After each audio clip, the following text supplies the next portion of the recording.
The Great Smog of 1952 was very bad for a lot of people.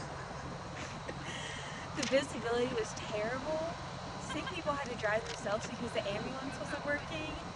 And the fog killed 4,000 people. Most of the people who died were people who had respiratory problems or who were elderly.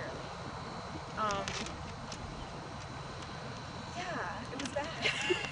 It is so foggy right now. I cannot even see my hands in front of my face. You're about to run into a trash can. As you can see, there's so much dust and smog around that it's very hard to see. I can't even see my own hands. It's very windy. It's really bad. And a lot of people have died. And it's 1952. What? And it's just bad. Yeah. Okay, stop.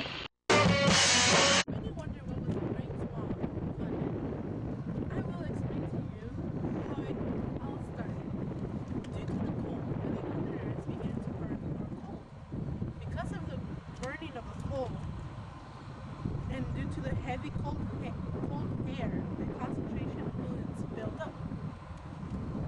Early in December 4th, the sun was shining.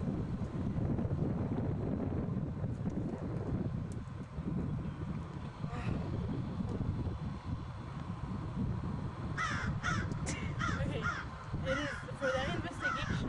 It said it hit London for 5 straight days. Not only was it due to the cold, but also because the smoke out of the chimneys. Therefore, the 13th century air pollution was recognized as a public health problem, and burning of the coal was considered the principal source. Although we do still continue burning coal until 2012, present day.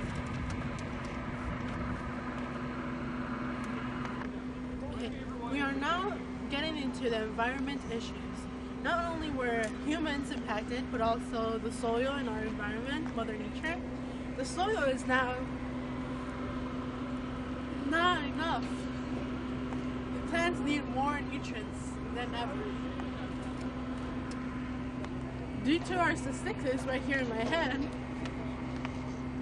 the plants were ability to store food and grow and reproduce was 10% to 40% lower.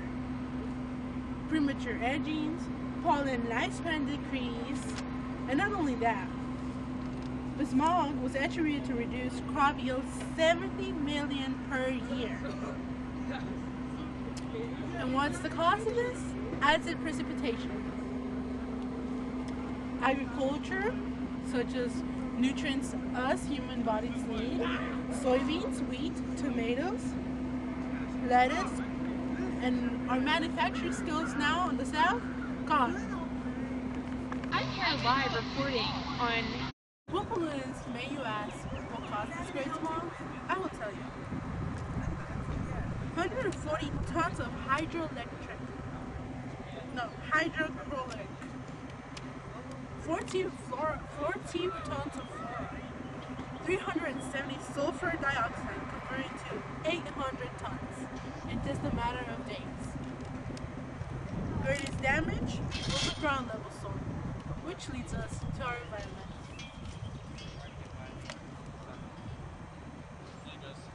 The tiny hygroscopic particles on which condensation forms.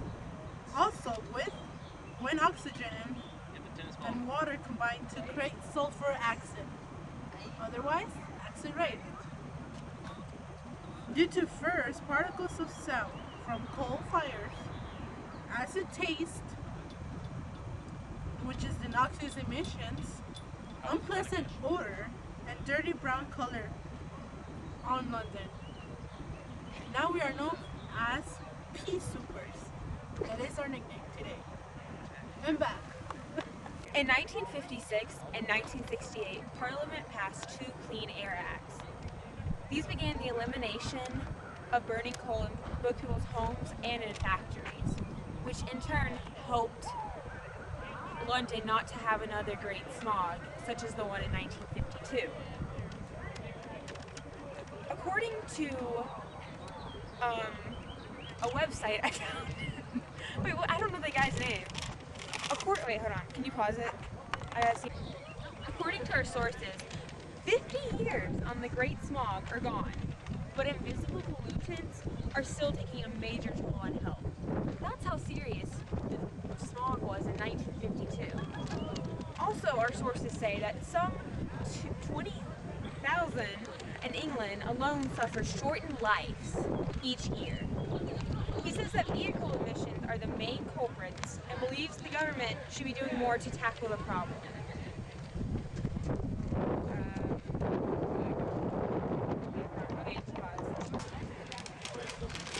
Right now? Okay. This is actual footage from the 1952 Great Smog of a pedestrian. Wait, no, that's a walk. Of a person driving and crashing.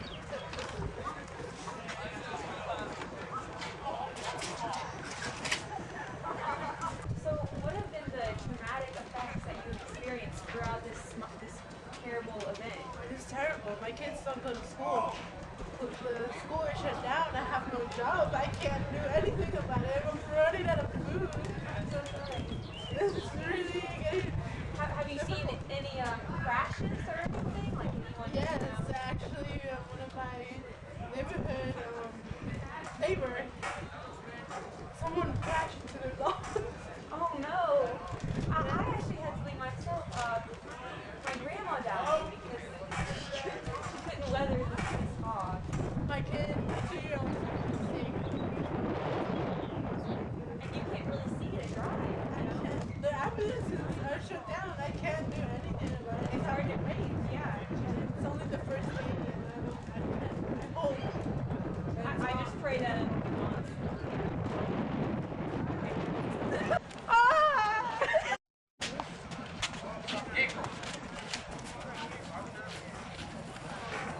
It's going to be legal for you to... Okay. Now, as a teacher, I will present to you the pollutants. As I mentioned before, tiny hygroscopic particles were created among the air, which eventually performs condensation. One of the effects or causes was noctis emission, which created accidents and monstrous taste. This was now considered a public health problem. The major source, as you see, burning coal. And this is a woman from the 1960s? 50s? We are not presenting a woman from the 1950s. She was, and it still is, a victim of the Great Smog. Tell us your thoughts about this Great Smog. The Great Smog took a great toll on me. I had a grandmother who died because she had breathing problems, and I even now still have breathing problems. So it was bad. What did you do to maintain yourself alive? I just tried to stay indoors, and there wasn't really that much I could do. I just kind of hoped that I wouldn't, get too sick from it. Did you ever run out of food supplies? We did, and we had to travel in the smog, actually, to go get some more, and it was very hard to see. Wow, how was that experience? That was hard. It was really hard, yeah. Any thoughts that you can tell the crew? It was bad. It was a hard time. What are your solutions? Or what do you recommend, at least, for the government to do? They need to somehow figure out a way to burn coal more efficiently, I guess, because so many people were burning it that it caused this smog. Did your husband burn any coal in the factories he worked at? Yeah, he did. Was it like, per se, did they make him burn the coal, or was he doing it for your family as well? We did it for our family, yeah. Yeah, that's what many people did back then. Yeah, that's true. Filming. Wait, no, it's not. This is a footage of the green that used to be before the smog. As you can see, it is bright colors, not so much damage. Now we shift from a yellow to green, from a green to yellow. Then as the second day passed, we still have that yellowish, and unfortunately, eventually, this, where we have no leaves at all. And it's worse to come, since the 5th day arrived, and we all had this left. Nothing but a dull color. Plants are now vulnerable to pest, disease, and environmental disasters. They cannot store their food, nor have pollen, since their pollen lifespan is decreased, as I mentioned before.